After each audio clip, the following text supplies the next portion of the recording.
And welcome back to Let's Play Kirby's Squeak Squad. Last time we did all of Cushy Cloud, and now we're in Jam Jungle. So, this is World 4, and I honestly am not a fan of this world, just gonna let you know up front. Not a fan. There were some very mazy levels in here, and those, as you may or may not know, aren't exactly levels I like.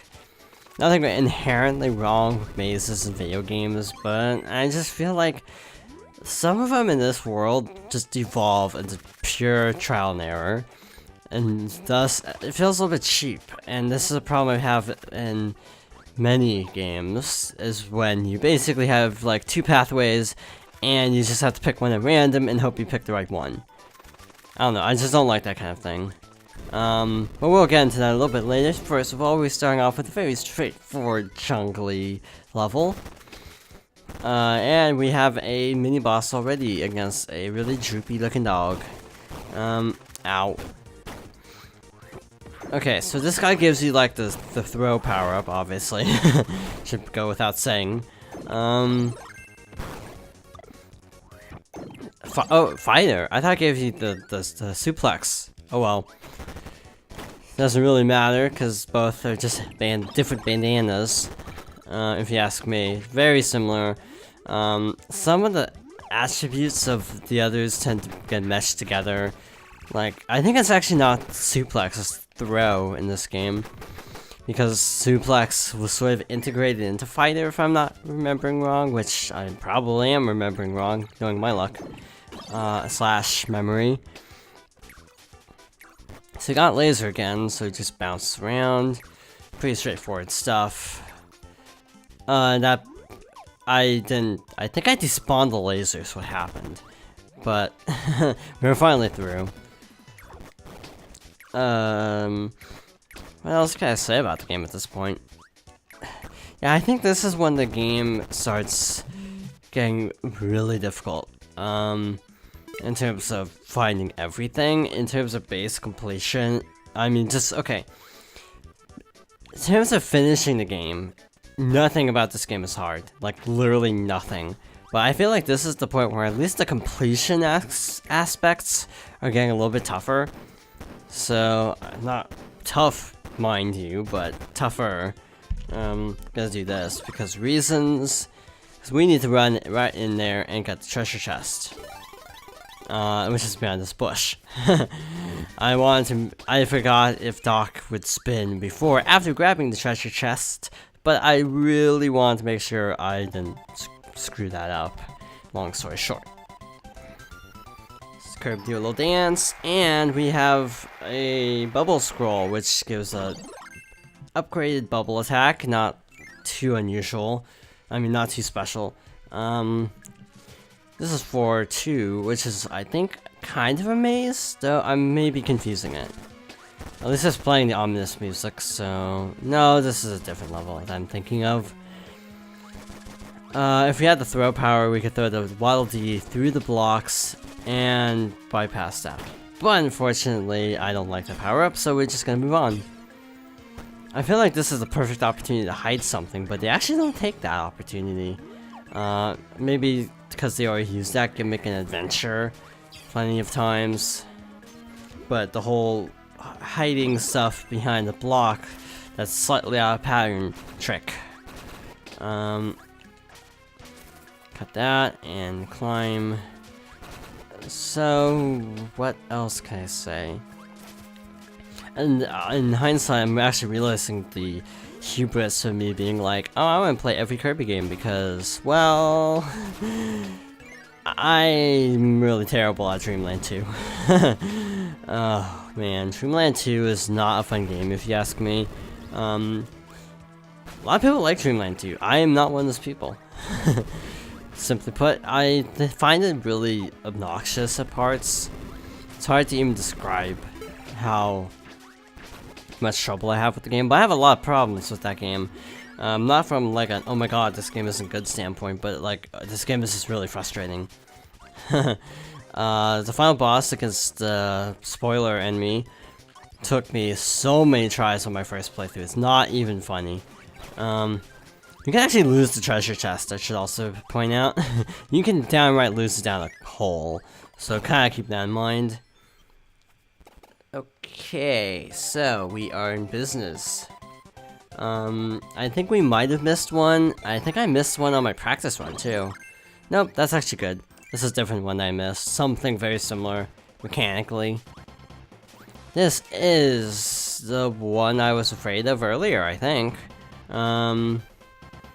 You'll see why in a moment. Oh, I think something was just shaking my table. Probably because I was moving something. So the reason I dislike this level immensely is not actually gonna show up for a little while. I actually find it to be an aesthetically cool level and kind of a cool concept. Like you're going into these ancient ruins and finding treasure and all that stuff. But the problem is doors. Door puzzles. Okay, so we want to take the top door, if I understand correctly. See, I always start with the bottom door and work my way up. That's like my mentality when playing these types of games. But that tends to be very, very wrong in this game. I always take the bottom door when I'm not looking at a guide. So we have another set of choices. So apparently this one we have to use the left cannon. I always take the right cannon. I always go down right like every playthrough I do. I always do that, and I always miss both treasures. That's insane, but it's actually true. I don't think I've ever gotten that first try in any playthrough I've ever done it, and I've done like a good 10 playthroughs. Again, the game is so short. I mean, we're already over halfway there, so it goes without saying that I tend to replay this game a lot if I have downtime. Like if I have a couple hours to spare, I'll sometimes replay this game, and I frequently botch that puzzle. So the second treasure chest is here, and I just realized I'm actually explaining stuff in this video, and in the entirety of the last video I didn't. So Cushy Cloud is just very straightforward, so I tend to sort of chill out during that world. This world I tend to have to concentrate a lot more. It's a lot more confusing at spots. So we have the wheel, so we can just kind of blaze through here. Another world down. For 4, I think, is more of the same. Like more mazy stuff. I'm not 100% sure though. Yeah, it is. So we have a second mazy level. But we at least got to hear the legendary Airite song. So that's one consolation. I so sucked at that game, so much that I didn't even realize that's where the song originated from for a very long time. So this seems useless. Okay, so we are in the second room. I'm actually concentrating, if you can tell. Unlike in World 3 where I was just zoning out the entire time. Ow. And by concentrating, I mean running into literally everything. So we want to go left. Slide down. Drop. Drop. Drop. Okay, so we have, I think... did I do that right? Oh, derp. The guide said bottom right, not bottom left. So this is kind of a wash. Okay, that's a little bit awkward. But yeah, this always throws me off. I always think to go down the left door, even though that's wrong. So that's kind of a place we would eventually go, but we screwed this up.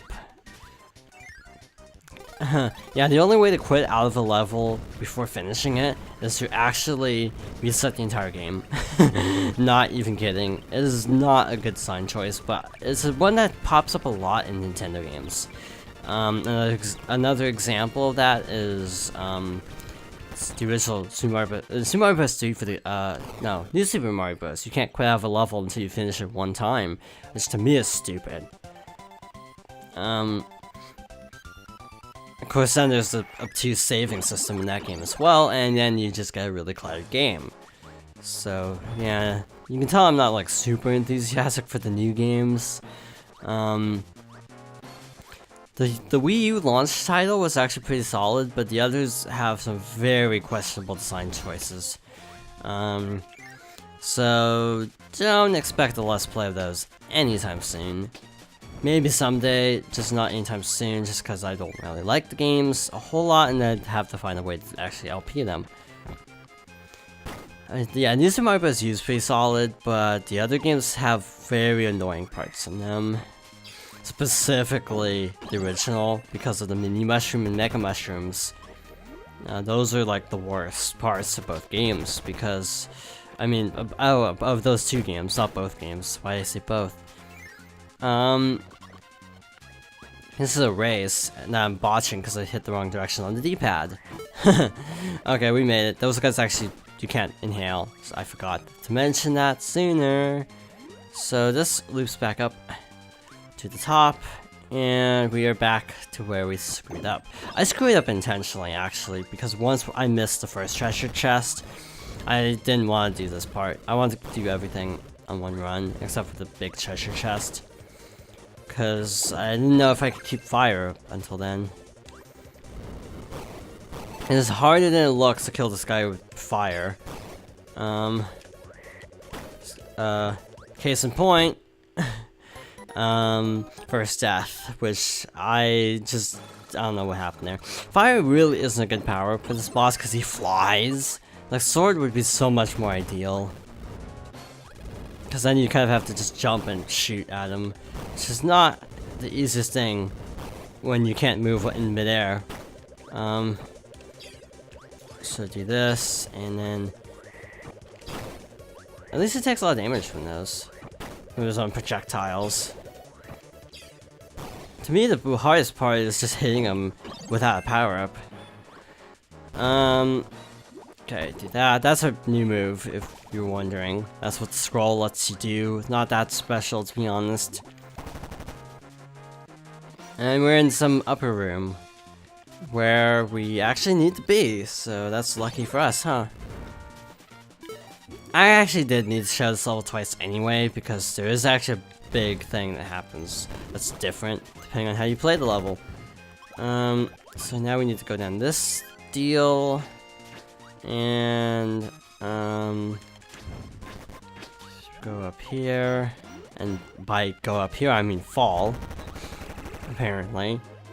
Basically, if you go up here, you actually enter a totally separate part of the map that you normally wouldn't go through if you're just going for 100%. So, ow. Shoot. Power up broke. So we're just gonna use this UFO we've had for a long time and fight Mr. Frosty again.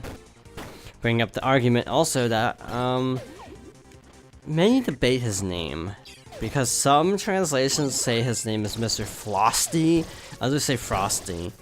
Though I feel like this is a non-argument, because it's like purists versus like people who actually know what they were going for originally.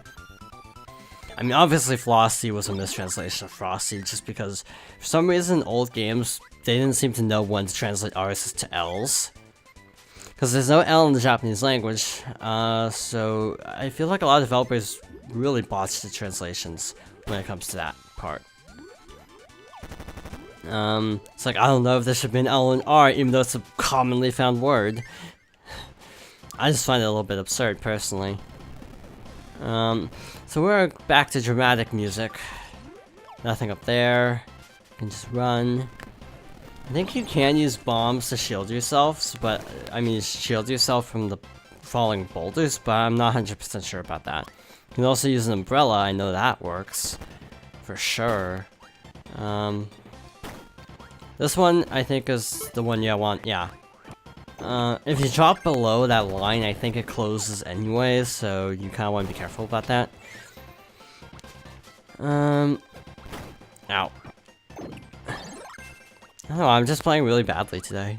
Okay, drop this here, and just drop a few more to do this. Boom, pow, pow.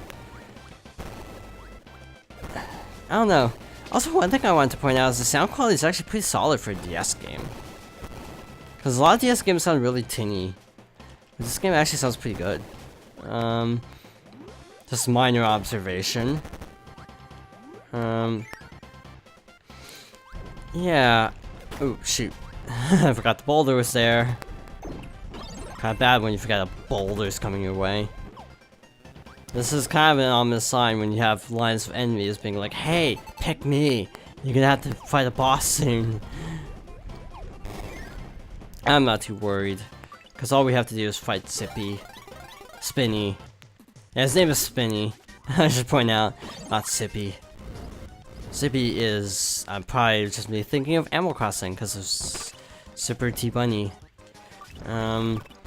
Whose identity is actually a mystery, but that's a story for another time. Another game.